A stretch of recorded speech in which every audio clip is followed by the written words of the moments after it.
In pre-revolutionary France, 80% of the population consisted of rural peasant farmers living on the edge of starvation, all ruled entirely by the absolute power of a monarch. Look at the sheer scale of the Palace of Versailles. Maintaining this estate, along with the idle nobility, a wealthy Catholic Church, and a vast state bureaucracy, required an immense amount of capital. But King Louis XVI was completely broke. He had recently drained the royal treasury by funding foreign proxy wars, specifically sending money, guns, and troops to help America win its independence, mostly to spite the British. When a state runs out of money, it only has one viable option left to keep the machine running: squeeze its poorest, most exhausted citizens for every remaining cent. This diagram illustrates the structural flaw in the French economy. The nobility and the church held 40% of the nation's wealth, but both were legally exempt from paying taxes. The entire financial burden fell directly onto the impoverished peasantry. Louis attempted to force the wealthy aristocrats to pay up, but they refused. Desperate, he called a meeting of the Estates General, an ancient parliament representing the French classes. But the noble deputies simply snubbed the commoners and locked them out of the hall. Furious at the lockout, the commoner deputies occupied a nearby indoor tennis court, declared themselves the true National Assembly, and demanded a constitution. Out in the streets, Parisian citizens formed militias and stormed the Bastille prison fortress in search of weapons to fight back. People rarely engage in violent rebellion because they are suddenly inspired by abstract democratic philosophy. They rebel because a broken tax policy leaves them starving and desperate. The newly formed National Assembly initially achieved their goals through legislation.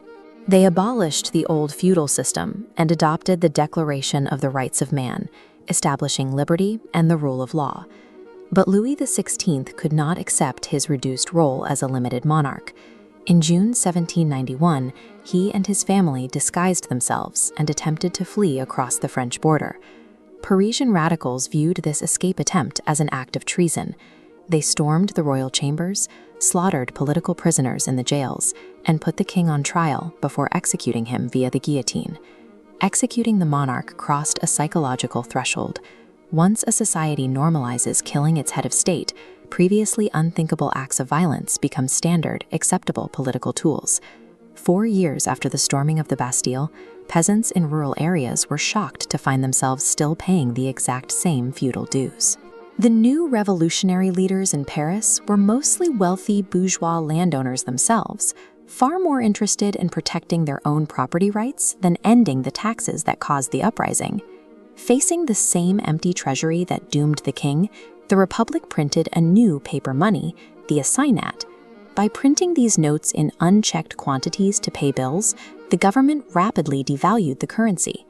The assignat's buying power collapsed immediately. This hyperinflation destroyed the food supply. Farmers refused to trade their grain for worthless paper, causing severe shortages that pushed the price of bread far beyond what the urban poor could afford. The new republic had swapped out the figurehead, but they failed to solve the underlying mathematical reality of their debt. Consequently, they faced the exact same civil unrest and rioting that had brought down Louis XVI. To force order on a fractured nation, a radical faction led by Maximilien Robespierre took control. They systematically dismantled traditional society, outlawing the Catholic Church, forcing priests to marry, and banning everyday titles like Monsieur and Madame in favor of the egalitarian citizen.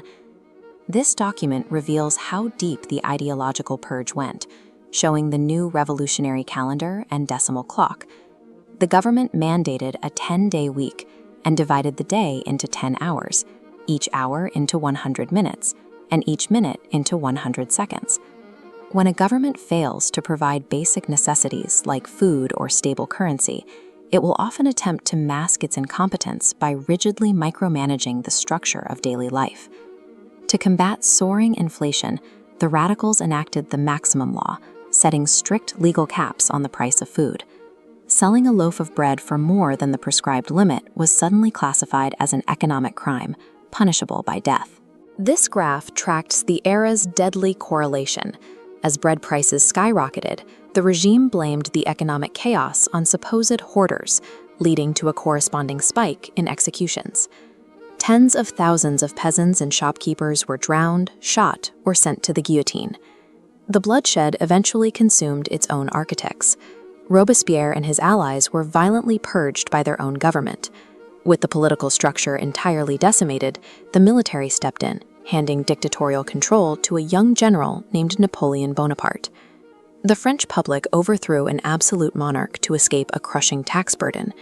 Over a single decade, they endured mass executions and civil war, only to accept an absolute dictator because neither regime could figure out how to balance the national ledger.